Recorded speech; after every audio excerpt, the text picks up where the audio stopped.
All right, hello. So is a calorie a calorie? We'll see if I can forward. So this was what they called the Coke Challenge.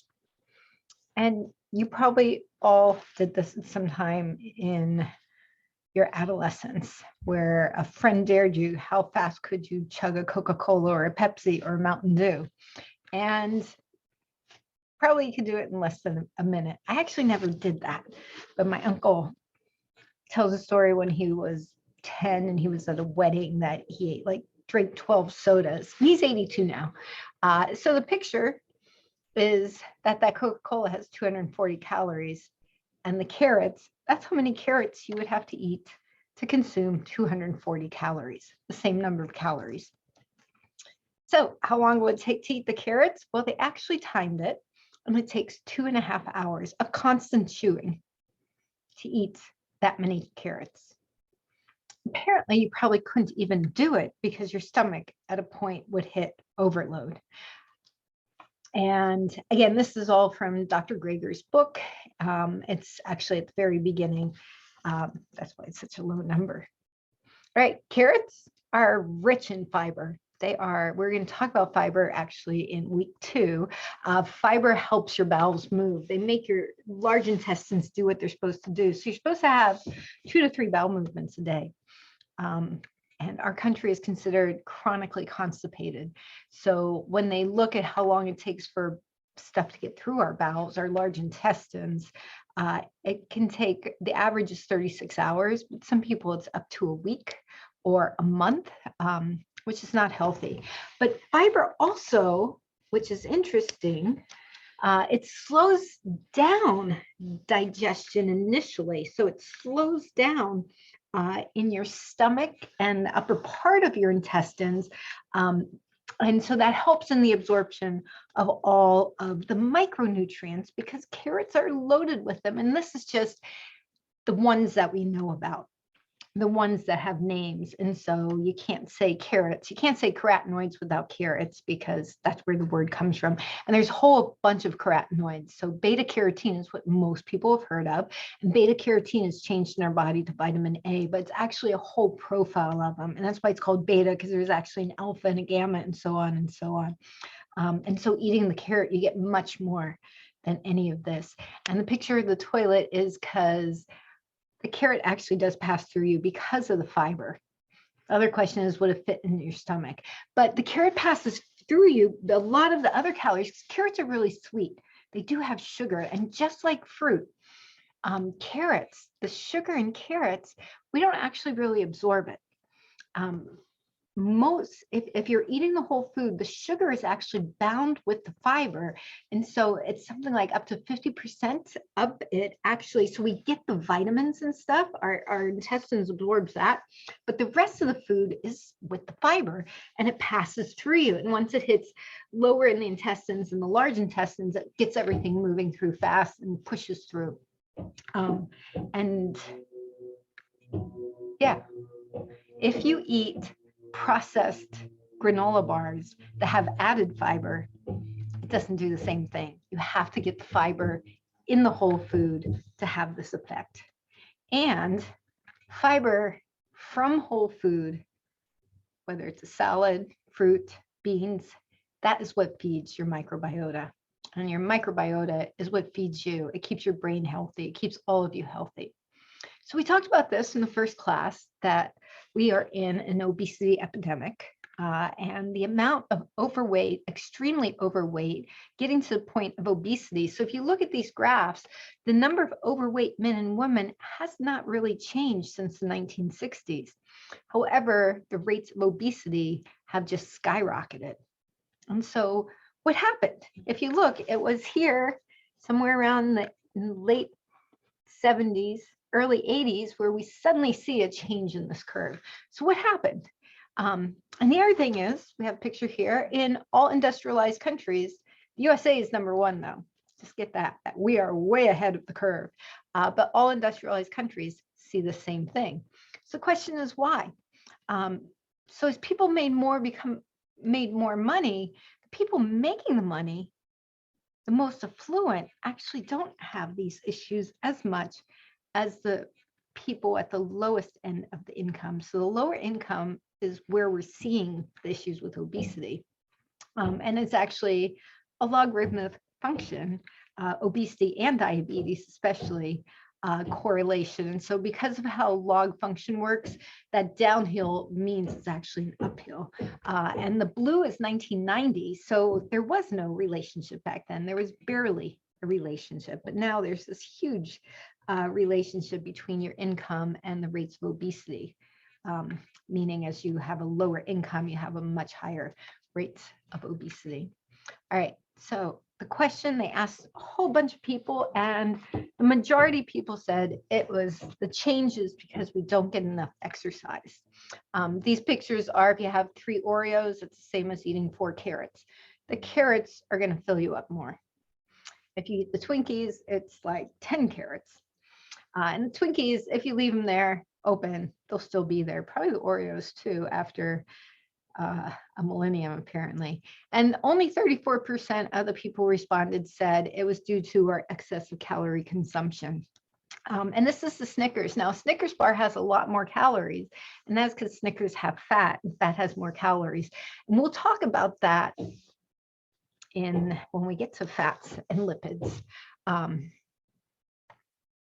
So labor-saving devices, like we all have washing machines now and microwave oven. So people want to say, hey, that's what it was. But a lot of the changes in the workforce, going from working in the coal mines, putting the roofs on the houses, being the farmers, and moving more into office jobs, those changes were actually much more gradual. And they started over 100 years ago, whereas this obesity change, specifically, we see the change in the 80s, and it just starts skyrocketing from there. So what happened then? And I apologize. Orange juice. So juices are highly processed. They're pure sugar. And so lots of carrots there. So science has concluded, actually, that it is our calorie intake is far more powerful. So the other thing, and this is a study that totally fascinated me and blew me away, is another big change that happened though in the 70s is we all started being able to have heating furnaces in every home, in every apartment. And those thermostats have increased by 10 degrees. So most people, their homes were in the low 60s back in the 60s and 70s. And now people keep their houses much warmer. And these cold temperatures, when you keep your house cooler, you actually stimulate what are called bats, not those kind of bats, but these kind of bats. So these are fat cells. Adipocyte just means fat cell. And the one in the middle is a white fat cell because it's fat. The brown fat cells are the ones that you get when you're athletes. So muscles will burn fat. And it is when you exercise, your fat cells turn to brown fat cells because you have more mitochondria. And mitochondria is the powerhouses where we make ATP. What you actually want is a beige or a bright fat cell, which is a hybrid of those. So you have the fat in there and you have the mitochondria. And it turns out when you shiver and you keep your home cooler, you have more bright fat cells and your body actually loses weight. So I had a student who, when I gave this lecture, she turned her thermostat down and she was always in wearing a sweatshirt, and she lost 20 pounds during our 10-week class. And that was one of the only changes she made. Right, so then do these genes make me look fat? And so, as I'm sure I've mentioned, my degree is biochemistry, but I was actually working with DNA, and so I was a gene jock. So they have actually isolated the fat gene called FTO, and actually most people have it. Billions have it. 1 billion, 2 billion, I don't know the ethnicity. And this gene does account for the intake of a couple hundred calories a year, not a day, a year. Basically has no effect. That picture, by the way, is he's pouring Coca-Cola to cook the carrots in Coca-Cola. That is not a healthy way. That is not the Coke challenge. Please don't do that. That's not one of the challenges in this class. Obesity does have family trends, right? So you often see that, but crappy diets run in families too. So we eat what's in the household. So this group of Indians that they lived right on the border of Mexico and the US. And so the ones that happen to live north of the border, and so traditionally they ate the three sisters, beans, corn, and squash.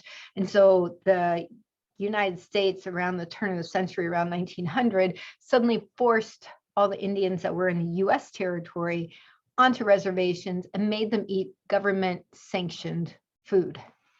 And the ones who lived south of the border kept eating their traditional food. And this is what happened to the ones that were in the United States as they began gaining weight and their traditional figures were no more. So we have the exact same gene pool, and the ones south of the border had fivefold lower rates of diabetes and obesity. So it's not the genes.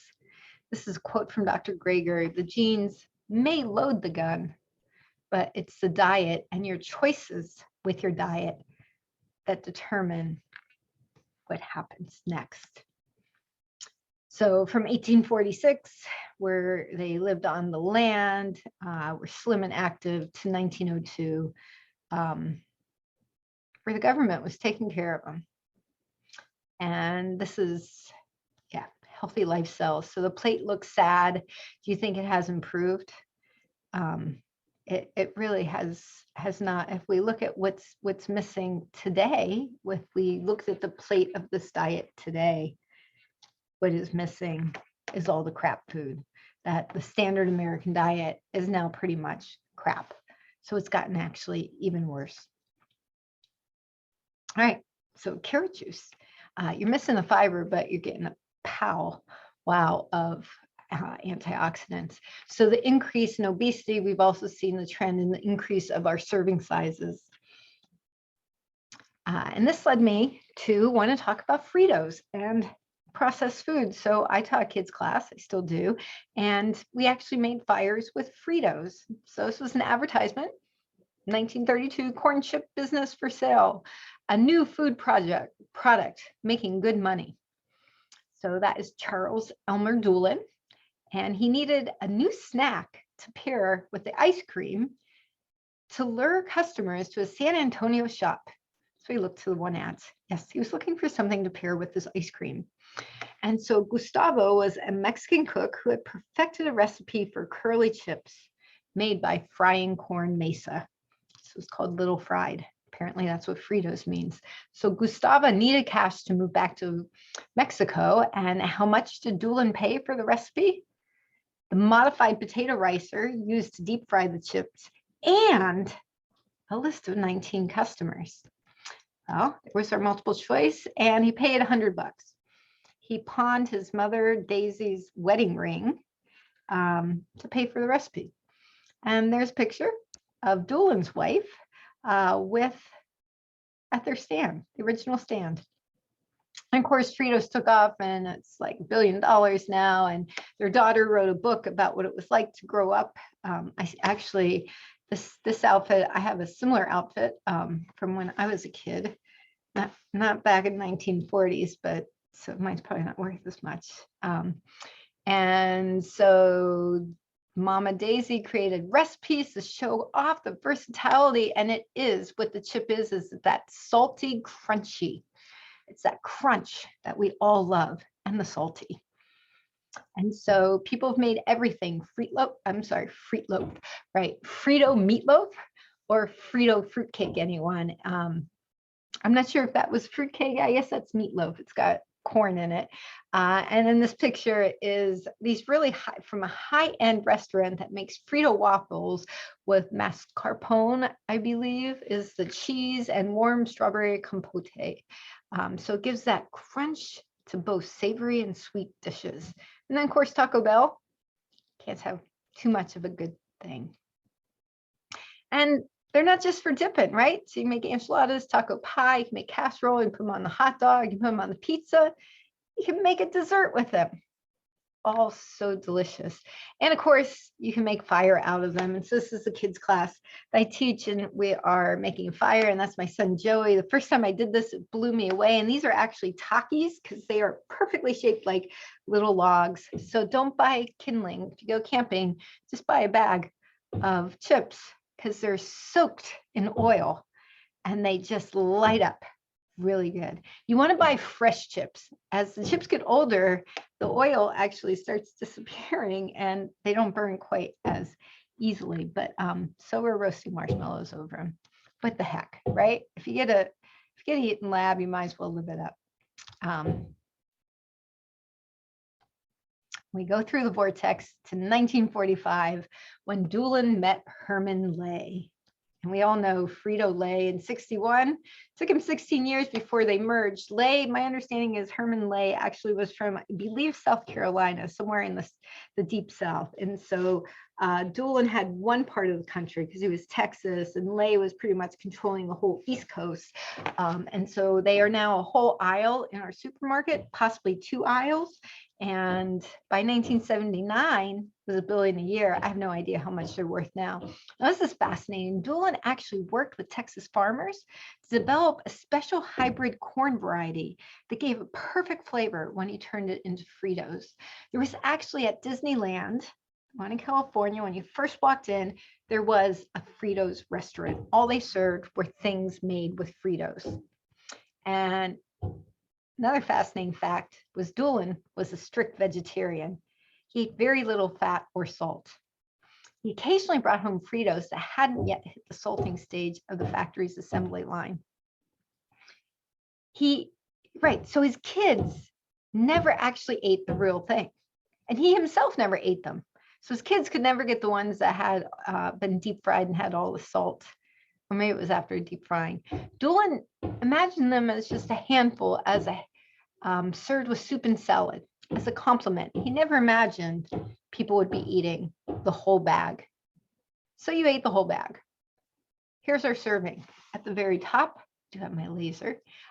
This is like a regular bag, my understanding. 3 servings, 32 chips. This might be a small bag, actually, because 32 chips, Fritos are small. This isn't Doritos. This is small. And so it's 3 servings in that little bag that everyone does is 1 serving. The thing that amazes me, there's only 3 ingredients: corn oil, and salt, because they've never actually modified from what his original chips were. I'm pretty sure there's no other chips in the store with only 3 ingredients. And there's no preservatives. You don't have to. They'll last forever because of the corn oil. Yeah. Sugar, less than 1 gram. That's pretty amazing. They don't have to add any sugar. All right. So if you're really into counting calories, sorry, my lasers, my mouse, we see that it is over 50% fat. And the fat is not in the corn. It is, even though it's the second ingredient, these things are just drenched with corn oil. And so that's why the carb and protein profile is so small. And so I don't have a problem with fat. I have a problem with the type of fat. And this is deep fried corn oil. It is going to make you fat because you never eat just one. And definitely with Fritos because they're tiny. 32 chips is nothing. Go, if you have a bag of Fritos, go count out 32 chips. So we're going to learn how to read a food label because that's what I'm supposed to teach you today. So I plagiarized this slide. So number 1 is the serving size. So it never told me what this was a serving of, but only 2/3 of a cup. So when people go like on Weight Watchers, they measure out everything. So 2/3 of a cup. And there's 8 servings in a container. So most people eat much more than 1 serving. Right, so that's what number 2 told us. Number 3 is the carbs. So down here are total carbs, but it breaks it into, which is interesting. Well, we're going to be talking about carbohydrates next week. So the amount of dietary fiber and then the total sugar. But what's more important is this, which they've now added, is how much added sugar. And it's pretty much not natural sugar. It's all secondhand sugar. It's added sugar. Then also you have up here, we want to look at, these are probably added vitamins. I don't know what it is. We want things, of course, they want you to have low calories, low fat, and avoid those added sugars. Well, this one is definitely not, because there's quite a bit of added sugar. And that was, of course, from our government website. They've got you. And so then I pulled up one that was from Pop-Tarts that had numbers there already. So apparently it's only one pastry. One pastry. Everybody eats two because it comes in a bag of two, right? One pastry is 200 calories. And it's like, well, it's not bad for the fat. It's only 8 grams, but it's the type of fat, which is down here, the soybean and palm oil, which is highly processed. There's no cholesterol. Woohoo, cholesterol free. It's vegan. So people who are vegan can probably say, hey, I'm healthy. It's a good source of calcium, apparently, over here. That's a myth. And there you go, less than a gram. It has no fiber. 0 grams of fiber is less than a gram. So here, when they say 0 grams of trans fats, you should also say 0 grams of fiber. And then the sugar. They don't tell you how much added sugar, because it's all added sugar. All right. And then if you believe in calories and breaking it up, but it's not the calories, it's what's in the food. And if we look here towards the middle, it has that we have sugar, corn syrup, dextrose, high fructose corn syrup, cracker mills. It's basically, there's 5 different types of sugar in there, and it's a way that they can get by with not putting sugar as the very first ingredient anymore. So I went from Pop-Tarts to tomato soup. Now realize these 2 things actually are the same serving, because the canned tomato soup is condensed, so you actually have to dilute it double. So its half cup serving is a full cup, which is going to be the same as this. So the calories did come out similar, but it was more, Campbell's apparently has no fat. This is actually creamy tomato basil, so there is some fat, but it's the amount of sodium. This one is 480 milligrams, but even more amazing is from our organic creamy tomato basil, 630 milligrams from 1 cup. And nobody has just 1 cup. The other difference is here in the sugar, and this can here is actually the back of a newer tomato soup. It does show you they actually increase the fiber somehow. The 12 grams of sugar, most of that is added sugar. And so here they have the same amount of fiber, not quite as much sugar, and very little added sugar. And if we look at the ingredients, oh, there it is. High fructose corn syrup is added to the Campbell's. This is one of those original ads that are beautiful. Yeah, so looking at, here we go, the high fructose corn syrup, which the other one has cane sugar added. So down here, which some people consider, well, that is better than high fructose corn syrup. Or you could just make it yourself and start with real tomatoes, where you don't have to worry about added sugar. And so I love this meme. Nutrition labels should include what if I ate the whole thing section, right? So you guys are going to evaluate labels, 2 labels in your house. So we're going to walk through a couple more. I just, right, students have fascination with Chick-fil-A. And so here's the waffle fries. I have never been in a Chick-fil-A, so I don't know if this is the small or regular waffle fries, but it's pretty much all fat, deep fried, highly oxidized fat. We'll be talking about that. And then, of course, you have to have the sauce with it. Doesn't matter how many calories it is. It's completely processed. The soybean oil, we have sugar, we have corn syrup. Yeah, at least you get some mustard in there. And then if you want to go to the pure sugar candy, we have here in the center sugar, inverted sugar, corn syrup, modified cornstarch. So 4 different types of sugar, and then of course all the artificial flavors and colors. There are apparently over 200 ways to say sugar. This is a simple one that shows it alphabetically. So dextrose is what we call blood sugar. We got molasses, we got beet sugar, we got fructose, we got high fructose corn syrup. You have corn syrup somewhere over here. Yeah, you have date syrup. People whole dates, which is what I use, is very different from date syrup where it's been processed. Icing sugar, invert sugar, white sugar. Yeah, they're all sugar. Raw sugar. So your homework, you guys have usually 2 assignments a week. So one part is your homework. And so there'll be something, and this week is about food labels. So I want you to find 2 things in your house or 2 things that you really love when you go to the store. You can take a picture. You can actually just Google the product and say the name of the product and just say food label, and you'll get what the food label is. So 2 foods that you love are in your home, and actually go ahead and look at the food label. Looking, I don't really care about the fat, well, the sugar, the amount of added sugar. There's a ratio of the sugar to fiber, and I'll talk about that on the next slide. That is also important. And how many different types of sugars and how many types of oils and all the additives. Another piece to your homework each week is you don't have to take notes in class. You can, but just write down 5 things, takeaways that you got from the class. It can be more than 5. It can be 4 some days. Just some of your thoughts. So you can be in class, write down some notes. Whoa, really? Or just, okay, it's the fiber to sugar ratio I'm looking for. Or just, I need to eat whole foods. And then also maybe something you're pondering. I have a question. This is something that I want to think about and maybe even ask the class.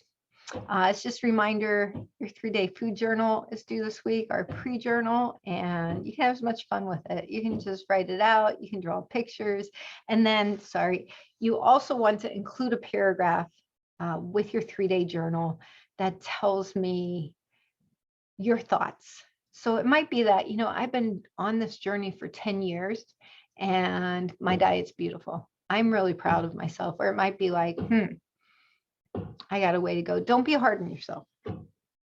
Just say, okay, maybe I shouldn't eat Nutri-Grain bars. Maybe there's something better. So Kind bars actually are made locally, which I didn't know.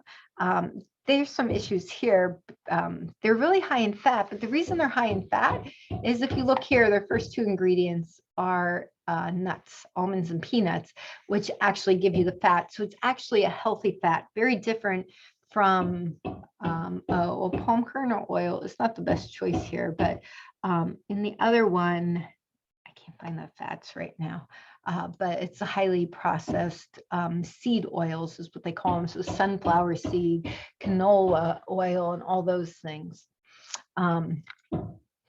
Sorry. Yeah, and so the other thing we see here is the sugars that are in here are probably healthier. It says honey. We can only assume it's real honey, like real local honey, and not high fructose corn syrup. But we do have sugar and glucose syrup, and unsweetened chocolate. So, whereas in this one we have sugar, dextrose, fructose. We have inverted sugar, and then we have in the flavoring inverted sugar, corn syrup, the puree, and then the vegetable juice. Right. So how many different types of sugars can we put in there? Yeah, I think I found more. The other thing that I want to mention is the ratio of fiber to total sugar. So this one, the Nutri-Grain, they're very clever. A lot of money spent to figure out the names to use, is this ratio. This one has a gram as opposed to less than a gram, right, of fiber, but then it's 12 grams of added sugar. It's all added sugar. And this ratio should be more like a 1:3, 1:2, 1:4, 1:12. You got to avoid it. Over here, we did a little better. We have 7 grams of sugar. So, I'm sorry, you have 7 grams of fiber. You actually have more fiber than sugar. And so, which is very rare to see. And that is because they're using whole foods here, which is the almonds and the peanuts. And then they add the chicory fiber or whatever it is. And then they're only adding 4 grams of sugar. And so their added sugar is lower because they're using honey is super sweet, and yeah, they're going for people who don't have the sweet tooth. This is like what people usually will give you, a real teacher would give you, and you're going to sit there and evaluate. I want you guys to find the things that strike you the most. And that's going to be different for everyone. And so I'm not just talking about the numbers. I want you to look at the ingredients also. And so this is Oreo. So if that's your thing, serving size is 3 cookies. And the fats, not too bad on the sodium, right? But less than a gram of fiber. There's no fiber. 0 grams is no fiber, and it's all added sugar because that's what an Oreo is. But looking over here, and you can find all the different types of sugars and all the different types of oils that they're using. So you just ate that whole bag of Fritos or that whole box of Oreo cookies. So how can you burn? It's just a fun slide. You can sing in the shower. Every song burns about 10 to 20 calories, depending on how much you get into the song. So 12 songs is a long shower. You could laugh. 10 minutes of laughing burns 30 calories. So an hour of giggles. And this is me. This is not the whole bag. This was 1 serving. So you'd have to giggle for 3 hours if you ate the whole bag. Or you'd have to sing 36 songs in the shower. That would be fun. So what is a calorie? It's the little tiny creatures, the gnomes that live in your closet and sew your clothes together. That's actually a better definition, but a calorie is actually a physics or chemistry unit. And if you took the 200 level chemistry with me, we studied calories. We talk about them as joules. It's a measurement of heat. That's why when you eat, you get warm. It's a myth. The whole counting calorie thing, it's not the number of calories. Yes, you can't eat unlimited amount, but the food industry took it from this physics chemistry term. And so this is the technical definition. It's the amount of heat to raise 1 gram of water by 1 degree Celsius. So I guess I should ask that. Do you believe in calories? Does it matter? Calories are energy. Food calories are actually kilocalories. So when we say the Oreo is 160 calories, it's actually 160,000 calories because we're big. We have a lot of cells. We have trillions of cells. We need a lot of calories. Are all calories the same? Well, we have the Frito, whatever it was, or we have the fruits and veggies. I don't think they're the same. They're not going to make you feel the same in the long run. So this was a picture, 930 calories from the Big Mac and fries. Or you can get 930 calories from all this beautiful food down here. And the amount of fat in there's no soda here. It's just the burger and fries, 48 grams. Whereas down here, all this food together, you do want fat. You have to have some fat in your diet. This is all highly oxidized fat. The amount of fiber, no comparison. This is really good load of fiber. We're going to talk about fiber next week. I don't know how they're getting any fiber in this, but look at the sodium count. This is like your whole day worth of food almost. And this, you're going to digest it and be hungry again within an hour. All right. And so people are getting sick from coronavirus, but they're going out. And so they're afraid. We're all afraid of the coronavirus, but we're eating crappy food. So of course you're going to feel crappy. So eat real, eat healthier. You don't have to be perfect, but every time you make that choice, it's a good choice. And the other thing that's missing from the McDonald's and the highly processed is these beautiful, the spices, broccoli, the honey, the different, I'm a chemist, so I like to get geeky with the molecules. However, I do not believe in taking just pure one of these things, that you want to get it in the whole food. So broccoli is going to be our theme for our next piece. And before I get there, presidential nutritional wisdom. So one of the Bushes said French fries was the serving of vegetables a day. Another one said the ketchup was. And then President Obama said that your lunchroom pizza is a serving, because there's tomato sauce on it, of vegetables. Here's the food pyramids. I'm supposed to teach you about them. They make no sense to anyone. Because at the top, you can eat fats and oils and sweets. It doesn't really tell you what you're supposed to eat. The only place it does, yeah. All right. And then they came out with this, my pyramid. And it never made any sense to me. They didn't even get the rainbow right. It's red, orange, yellow, green, blue, indigo, violet. I always leave out indigo. And so nobody understands that one. And then I'm pretty sure Obama's administration came out with this. And it's great. Like everybody carves their plate up like this. But it's great because they also show you that our government is completely bought by the meat and dairy industry, because you have the protein here and then, oh, wait, we're going to add the dairy there. So half of your food is going to be coming from the meat and dairy industry. Harvard came out with a little bit different, and they put water in place of the dairy. And they do mention they want you to pick a healthy protein. They cut down on the fruit, which I have a problem with. So my plate, well, I wouldn't do this to my plate. That's a lot of work, but that's kind of the idea they were saying. So you have your proteins down here. And so this would be somebody who is vegetarian, at least, because then that's in their legumes. And this is more like what it looks like, the standard kids diet. So we have the dairy in each one of these, highly processed. So, right, our school lunch program, I found this picture online and it blew me away, because I was like, how can this be? What school is this? There's no school that does this. But look, they're getting broccoli, which you guys are going to have this week. This is more like what our school lunch program looks like. And as folks in class explained to me, those are oranges that are probably coated with high fructose corn syrup. We have the dairy industry has bought our school lunch program, so we got to get the kids on milk. And then, of course, here we have the deep fried, highly breaded, highly processed food. And so we're loving it. I'm loving it. How about you? And so, in case you've never seen the numbers, this is from 2018, apparently. McDonald's is just like all the rest combined don't even add up to McDonald's. And if you look in the world, McDonald's is number 3.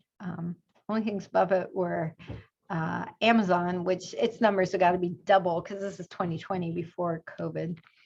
And Alibaba is another big distributor. These are pictures. This guy goes around the world and takes pictures, takes the family out and buys them a week's worth of food. And so this top one here, this is Australia. And I have the picture from 10 years before this, and it was completely meat. Now they have some fruit on here, which is really nice to see, and highly processed over here, and all the sugary drinks. Mexico, this one's really sad because of all the sugary drinks. Lots of fruits and vegetables, but that's canceled out by all these sugary drinks. Got Egypt down here, lots of fruits and vegetables, the amount of meat to feed the whole family for the whole week. And then we have Ecuador. I personally would go live with this family. They got the best hats. They have the best smiles. Look at their smiles. And that food is just making me ready to go there and eat. It's making me hungry. All right. So the standard American diet, how sad is it? Well, in 2010, they found 9 out of 10 do not meet the minimum requirement of vegetables. That's US versus our country. 75% don't eat fruit in any day, a given day. Just today, only 25% of us eat fruit. I eat fruit every day. We can talk about fruit next week more. Yeah. Here we go, highly processed. 96% do not eat the minimum greens or beans. 98% don't eat the color orange. 99%, the only orange you're getting is this guy up here, right? The Skittles. 99% don't eat whole grains. It's crazy, but they do eat their discretionary calories. Our government says 25% junk food is okay for you. And what's missing from this junk food is how much of it would be sweets. So standard American diet is over 50% processed, over 40% processed animal products. And it's actually a smaller number now. It's like less than 4% fruits and vegetables. Look at people's shopping carts and notice. Don't judge, just notice. There is a difference. So this is this guy I was saying who goes around. So this is an American family. And so you can see they're not doing soda. They're doing the juices, which are processed. And pure sugar. Oh, we got soda back here. And our stack of chips. There are grapes. There are some tomatoes. There's tomato sauce on there. Right. Young children. Oh, 95% of Americans exceed the 25% discretionary because they're eating 95% discretionary. Young children meet the guideline 1 in 1,000. This is European family, and so I'm pretty sure this is all dairy. And the breads are beautiful, homemade breads. So kudos to them for that. And our country is afraid of bread. These guys look a lot healthier. It's just the kids, so 1 in 1,000 who met the guidelines were still eating 12 spoons of sugar a day. And then this is family, I think this is Mexico. And so we have the fruits and vegetables there, but again, in the back, you see a lot of stuff now is in boxes. And right, we can ask ourselves, why is there an obesity epidemic? Refined carbs, animal protein equals cancer. And so keep it real. All right, so we keep it real. This is not keeping it real. 533 sodas per person per year. And half of us don't drink. And it's not just sodas, it's the energy drinks. This is an old picture, an old slide, because now it's the energy drinks. And of course, the Starbucks. And the amount of money for advertising is insane. And the amount of money to promote vegetables is less than $1 million. And we end up supersized. So what you're going to be doing, and tells you this on Blackboard, you're going to give up crap. I don't know what your crap is for 5 days, because we had our 3-day evaluation before we gave up crap. So if you're somebody who's going out to eat for the comfort food, if you're doing the Starbucks, because this is not coffee, I have no problem with. This is not healthy. Yeah, it's really amazing, all the chicken stuff. So we all know what the crowd could be. Chips. I'm going to stop eating chips for 5 days. That's all I'm asking for. Could be carbonated drinks, refined sugars, artificials. I don't know. Don't switch sugar to artificial sugar though. So 5 days, you're also going to no crap, and you're going to eat broccoli. I did not know this was a fad when I came up with this idea, but there is a broccoli fad, and that's what this is showing from. That I actually, some of the ideas are okay, but you're not only eating broccoli for 5 days. You're eating broccoli at least once a day. So it's a side dish. You can make it into a soup. Try a new recipe. You can make, these are just all the wonderful things. Broccoli, it's heart healthy choice. A third of the carbohydrates are from fiber, which is just perfect and amazing. Low in fat, and yeah, improves your liver, fights cancer, aids in weight loss, strengthens the bones, nurtures the skin. So there is a fad for eating broccoli. It is, people only eat broccoli and chicken for a month, and you get the before and after pictures, and they're amazing. That's not what we're doing. It's like 1 meal each day for 5 days, reduces inflammation. Or if you're not a fan of broccoli, pick another cruciferous. You can do a different cruciferous every day. So that's our first theme. So we got cauliflower, you got all the different cabbages, Brussels sprouts if you like, kale, chard. The list is actually much bigger than this. If you like turnips, I am not a fan of turnips, but you can do a salad, kale instead of the broccoli, or you can do both. You can have the broccoli to your kale salad, and just some of the many benefits of them. Also, I'm not a fan of collards, but yeah. So I was Googling it, and down here in this corner, this is probably a really healthy recipe. Most of the people take broccoli and they just smother it with cheese, smother it with crappy stuff. So that is not what I'm talking about. If you're going to make broccoli, you're going to make it in a healthy way. This looks like pretty healthy broccoli. You can make muffins, you can make fritters. There's all these recipes. Have fun with this.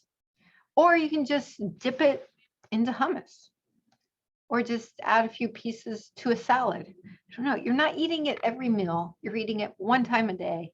Do something clever with it. So this is because I do what are called twice stuffed potatoes. I do green potatoes. And traditionally it's with bacon and sour cream and everything. And so I Googled to try to show you what I make. And all you get is when you mix potatoes and broccoli, you have to smother it with cheddar cheese, or even better, Velveeta cheese, like the totally processed. It's actually 51% cheese, so that's why they can put cheese on the label. anyway, my recipe's in the homework assignment that it shows you what you're going to do each week, and just email me if you have a question. And there's a healthy one. It doesn't have broccoli, but it was healthy. And so I just mash up the broccoli. I bake the potatoes. I scoop out the insides and I mash the broccoli and potatoes together. You can add, whatever type of milk you use, or I use soup broth to, if you want to change the texture a little bit, add a bunch of spices, put it back in the oven to warm it.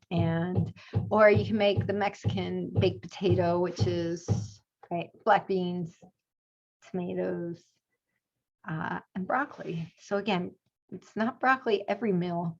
It's broccoli once a day, or cruciferous. All right, another thing you're going to do is you're going to watch this TED Talk.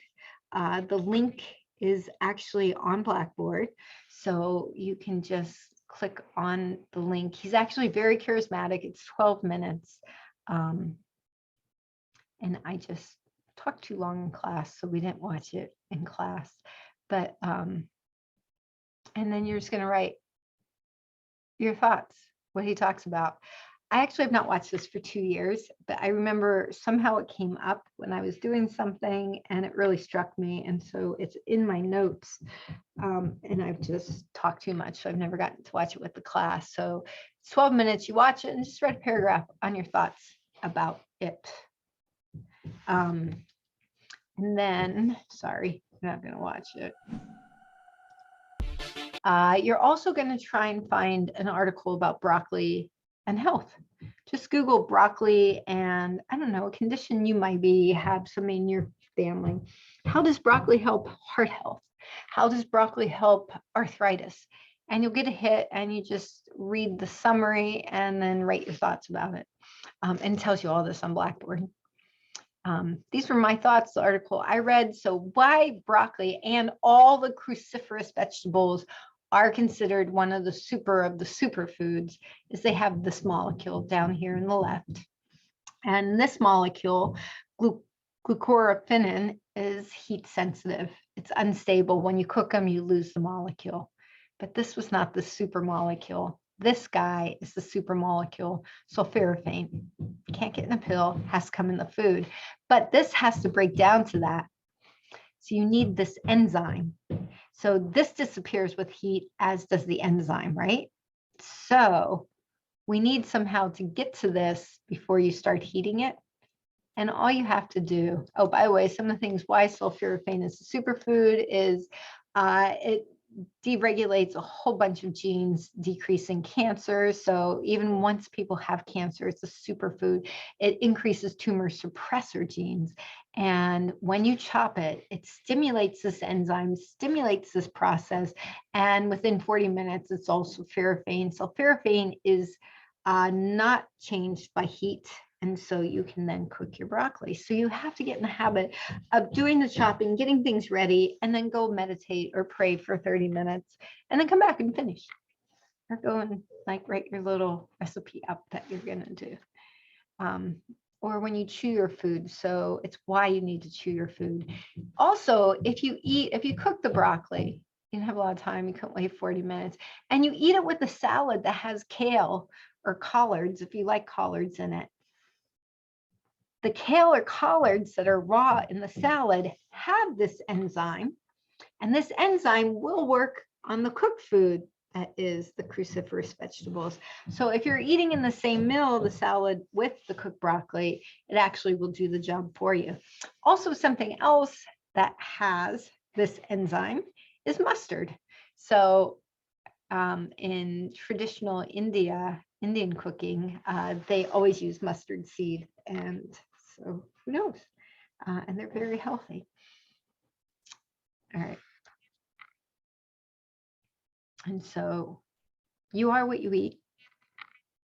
You guys are going to cut out crap this week. So if you eat fast food just for 5 days, you're not going to go to fast food. So don't be like, I'm not going to go to Chick-fil-A for 5 days, but then you go to McDonald's for 5 days. That's not what we're doing. So, and you're going to eat broccoli or another cruciferous. Not every meal, just once a day. If you want to do it every meal, go for it. If you want to make savory broccoli muffins for the class for Monday, I might try to do that this weekend. We have to see. I have to get sleep at some point, as do you all.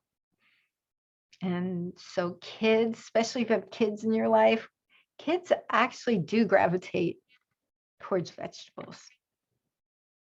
All right, and then one more assignment, right? The Healthy April.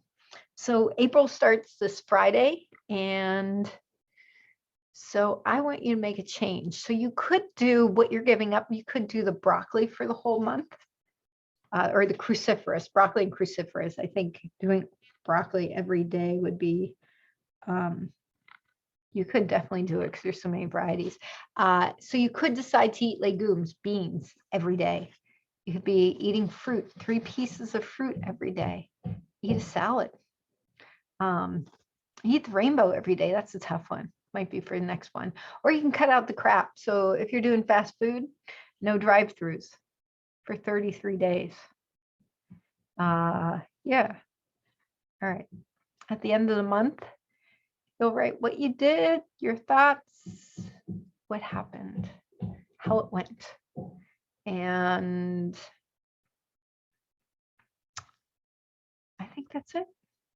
There's Joey giving you a thumbs up. Joey's birthday is in April. And so that was, I can't remember how I made the cream. I think it was with tofu.